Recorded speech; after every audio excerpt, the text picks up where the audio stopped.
വയനാട് പുനരധിവാസത്തിന് 2221 കോടി രൂപ അനുവദിക്കണമെന്ന ആവശ്യം പ്രധാനമന്ത്രിയുമായുള്ള കൂടിക്കാഴ്ചയിൽ ആവർത്തിച്ചുവെന്ന് മുഖ്യമന്ത്രി പിണറായി വിജയൻ. ഈ പണം വായ്പയായി കണക്കാക്കരുതെന്ന് അഭ്യർത്ഥിച്ചു. സംസ്ഥാനം നേരിടുന്ന സാമ്പത്തിക പ്രതിസന്ധി പ്രധാനമന്ത്രി അറിയിച്ചു. കോഴിക്കോട് എയിംസ് വേണമെന്ന ആവശ്യം പ്രധാനമന്ത്രിയോട് ഉന്നയിച്ചുവെന്ന് മുഖ്യമന്ത്രി അറിയിച്ചു.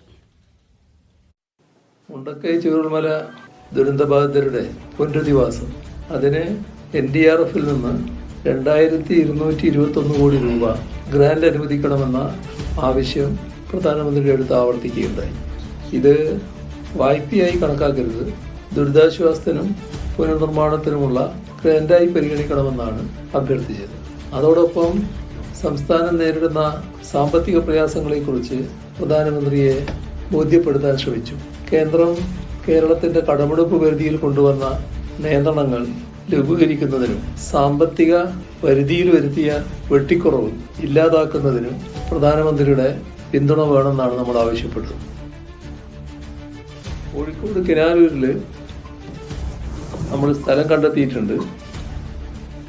അവിടെ എയിംസ് സ്ഥാപിക്കുക എന്നുള്ള ആവശ്യം. ഇത് നേരത്തെ എയിംസിന് വേണ്ടി 4 സ്ഥലങ്ങൾ സംസ്ഥാന സർക്കാർ നിർദ്ദേശിച്ചിരുന്നു. അപ്പോൾ കേന്ദ്ര ഗവൺമെൻറ് സംസ്ഥാനത്തോട് പറഞ്ഞു, നിങ്ങൾ 4 എണ്ണമായി പറഞ്ഞാൽ ശരിയാവില്ല, ഒരു സ്ഥലം പറയണം. അങ്ങനെയാണ് കോഴിക്കോട് എന്ന് സംസ്ഥാന സർക്കാർ നിർദ്ദേശിച്ചത്. അപ്പോൾ കോഴിക്കോട് എയിംസ് സ്ഥാപിക്കുന്നതിന്